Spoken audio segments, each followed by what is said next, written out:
Hello and welcome to today's LOL Esports Roundup. We're going to cover a bit of news, the LPL 3 series that took place earlier today, the first day of the LCK summer split, and then preview tomorrow's schedule in both China and Korea. So this roundup's a little longer than the last few. News, LEC news finally coming through. We've heard the rumors and now it's official. Fnatic have joined other teams in the plunge for Korean imports. Noah has been brought in, formerly KT Noah, at ADC. He had a 6.2 KDA, 10.2 CS per minute, 71.4 KP in EU, in an ERL this past split. Absolutely crushed it. 742 DPM, over 500 gold per minute, 28.6 damage share, 25.6 gold share.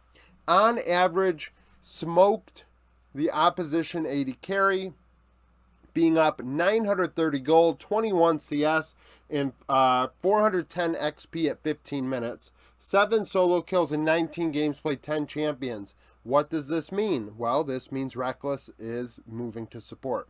He is not going to play this split as of right now. The team has decided with Noah they're going to add Trimby. It pretty much is a trade, Trimby for Advian. Trimby had a 2.8 KDA, 72.1 KP for Koi last split.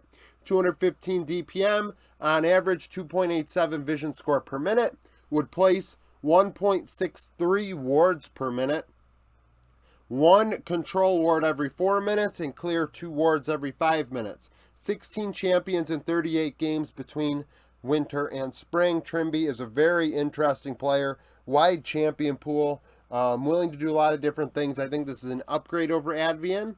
Speaking of Advian, Koi is going to have him alongside Comp now. He had a 3.9 KDA, 68.4 KP, 185 DPM. Keep in mind these stats also include his winter stats with Fnatic's ERL team. 293 vision score per minute, places 1.35 wards per minute.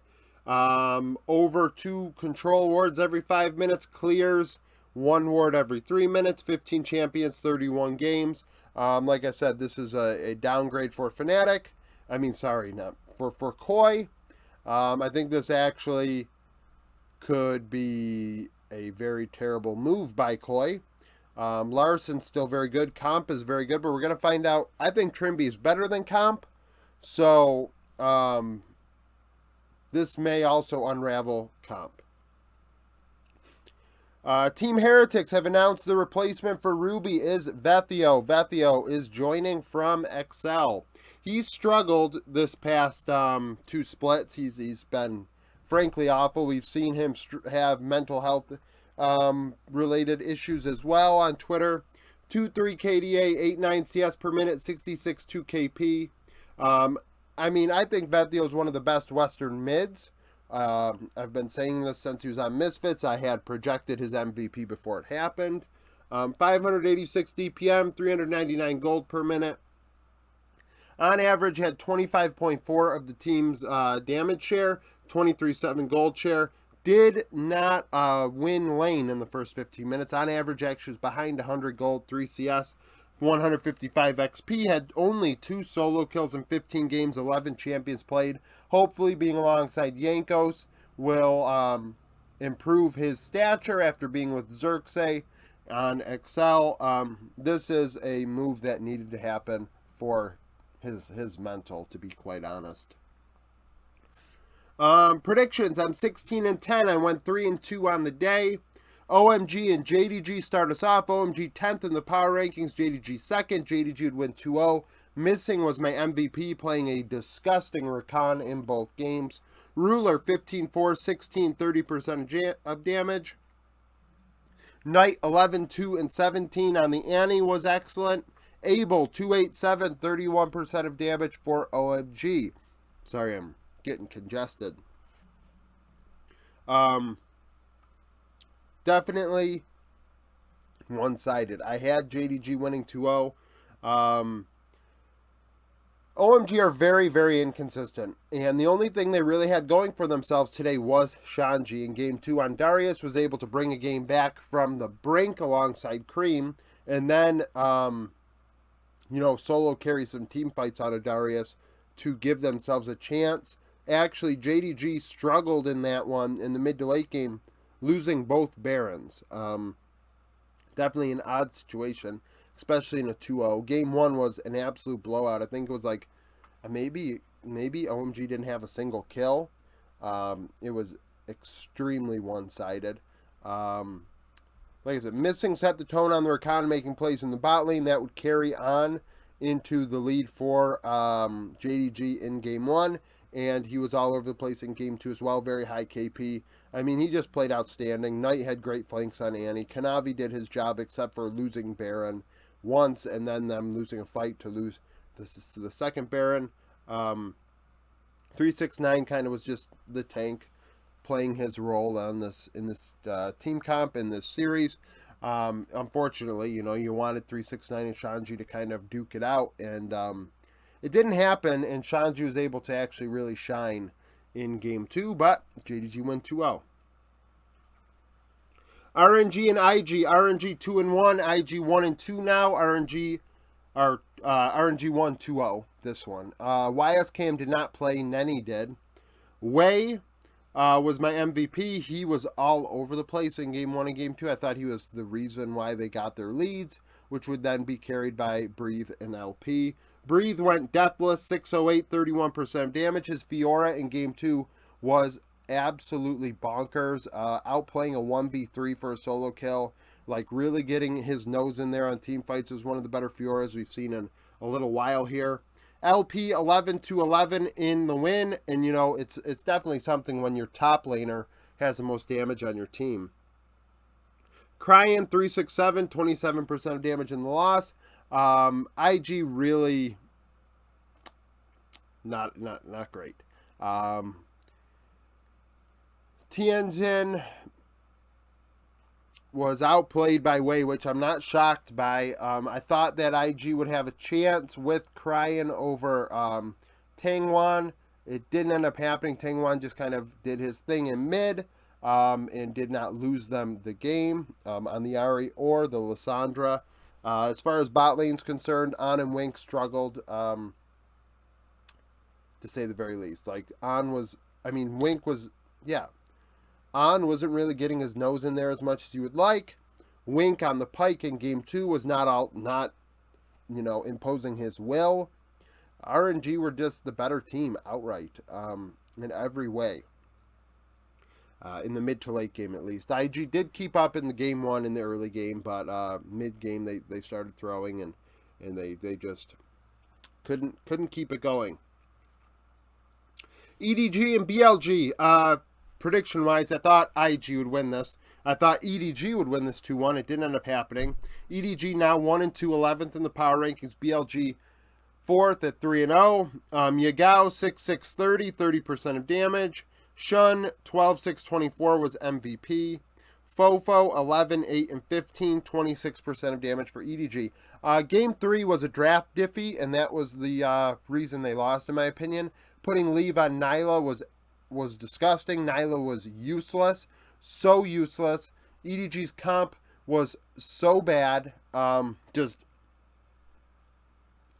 not only is Elk better than Leave, but you put Leave even farther behind the 8 ball. It really didn't work out by any means. Ben had some moments on a Jax. He had some good plays on a what was it? It was Malphite, or he had a Gragas, but I think he might have played Malphite as well. Like, he did very well. Ale had some impact, but not as much as Ben. In mid lane, Fofo actually led the team in damage. Like I said, the KDA is good. Yagao was a facilitator through and through, and Fofo was doing work on the Nico at times, actually getting his nose in there, making something happen. The team is unable to follow up. And, they lose the team fight as a result, but it wasn't due to Fofo's lack of effort. JJ at times tried to 1v9. Mako also had some good moments, but in the end, Leave just could not step it up against Elk. Elk in Game 1 was excellent, and he just kind of continued that throughout the series. He just stepped up in team fights, and, it's unfortunate. I wonder how it would have been if EDG actually had a decent bot laner in Game 3 as a champion, not just, leave as a player. If you had something a little more standard, maybe they have a better chance. LCK, day 1. KT and HLE. KT would win 2-1. I got both LCK predictions correct. Keen was my MVP. Aiming 7, 5, and 10, 27% of damage in the win. Lahens 4, 5, and 19 at support. So the bot lane, despite having the highest damage share and best KDA, went only 11, 10, and 29 to kind of show how close this was kill-wise. Kingin 2, 5, 15, 28% of damage for HLE. You know that's a problem. If Kingin leads your team in damage, that's usually not a great sign. Kingin should not be your MVP. I understand he was at Worlds. That was a one-time. That was a Blue Moon. That was a Pigs Are Flying moment. Viper should be the one doing work on HLE. Zeka should be doing work. However, KT just BDD was able to find more impact. Honestly, aiming dealt a ton of damage, but BDD was more impactful. Cuz may have been even more impactful, and Keen was certainly more impactful than aiming. Keen played Cal in one of the games, which, surprise. But his ultis and team fights on the Malphite in Game 3 were, game-breaking. Absolutely fantastic and well-timed and were the difference. And that's why he got MVP, because I thought that he just outplayed, frankly, all of HLE in team fights. Just finding moments to shine. HLE can only do so much. Clid versus Cuz is a coin flip matchup. That's a sucky matchup to see in the jungle. Both of these teams are solid. They are, where they are in the power rankings, KT much higher than HLE, but, HLE, I could see them beating KT the next time. It wouldn't shock me. Speaking of that, Sandbox and D+, Sandbox 16th, D+ 8th in the power rankings. D+ win 2-0. Absolutely ran over Sandbox. Deft 10-4, 14, 32% of damage. Canyon 4-0, 23. Teddy 4-7-2, 35% damage for Sandbox. Showmaker was my MVP. He found moments to get the team ahead. Really stuck his nose in there in team fights in the early game to get the team in a good position. Went around the rift, made things happen, and because of that, 14-0 and 13 was also very good, but I guess I should have included him over Canyon. I didn't put together that both had a 27 KDA.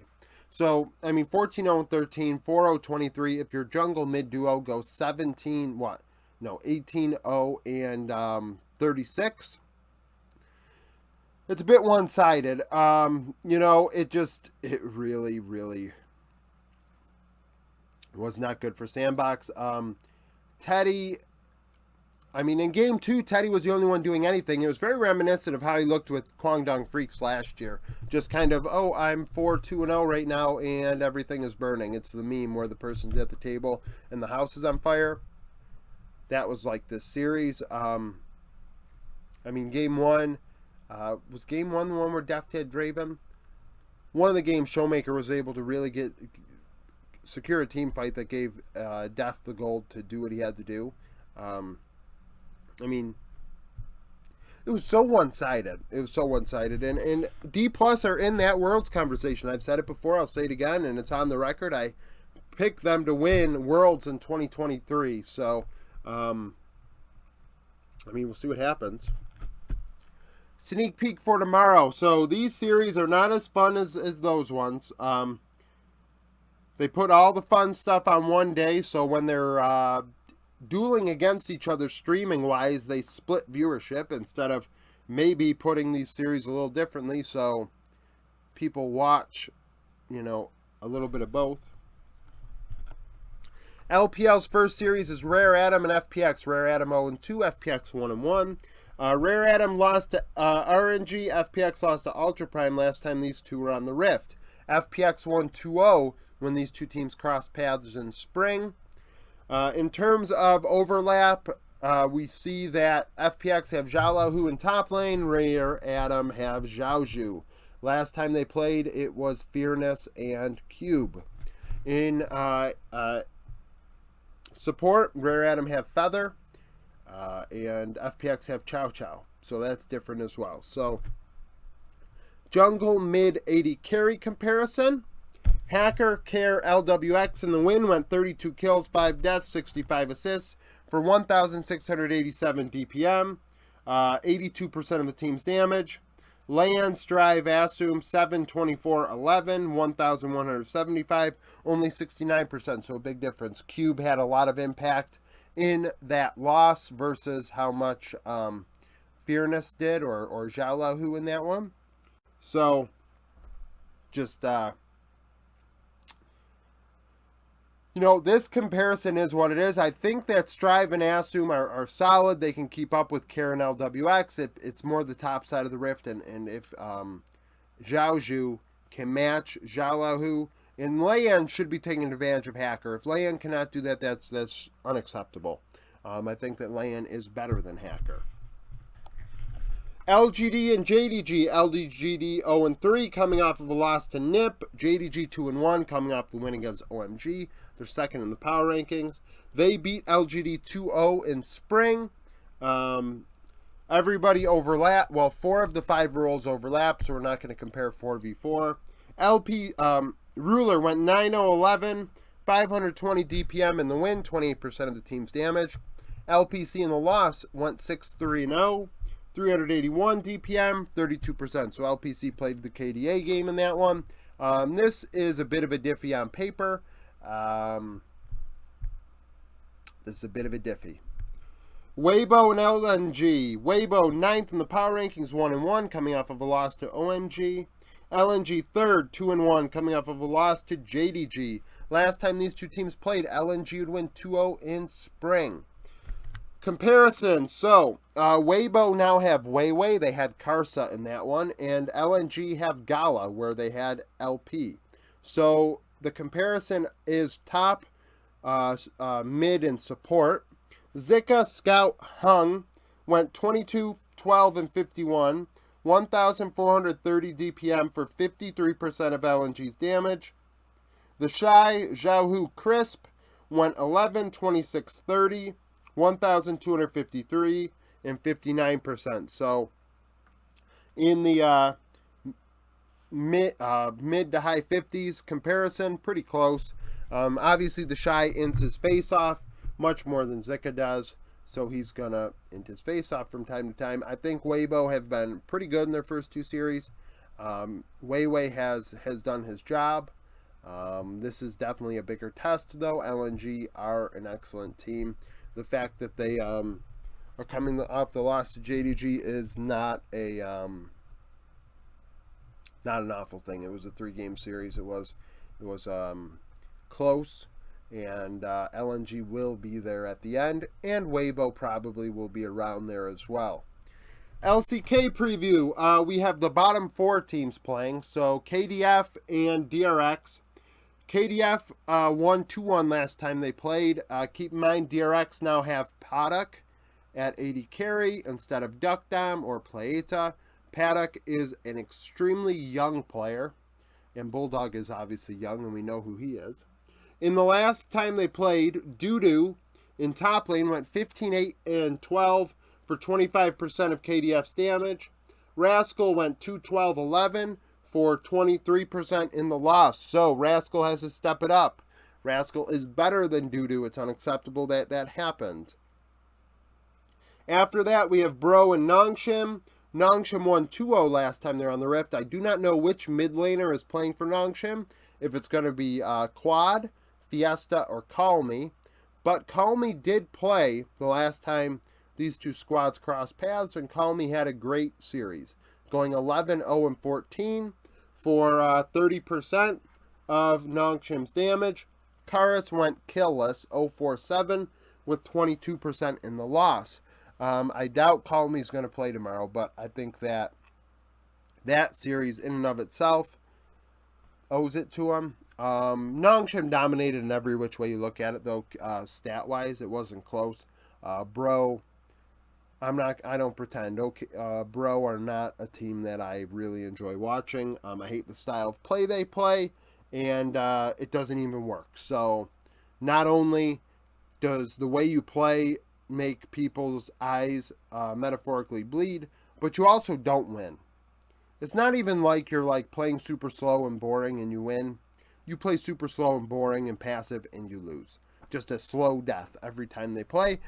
Okay, Bro are back, and my hate is back. So, that's it for the roundup. It was a longer one. Thank you for watching. If you liked the video, like it. Subscribe to the channel for daily League of Legends content. Follow me on Twitter, join the Discord, become a YouTube supporter, and I hope to see you again tomorrow.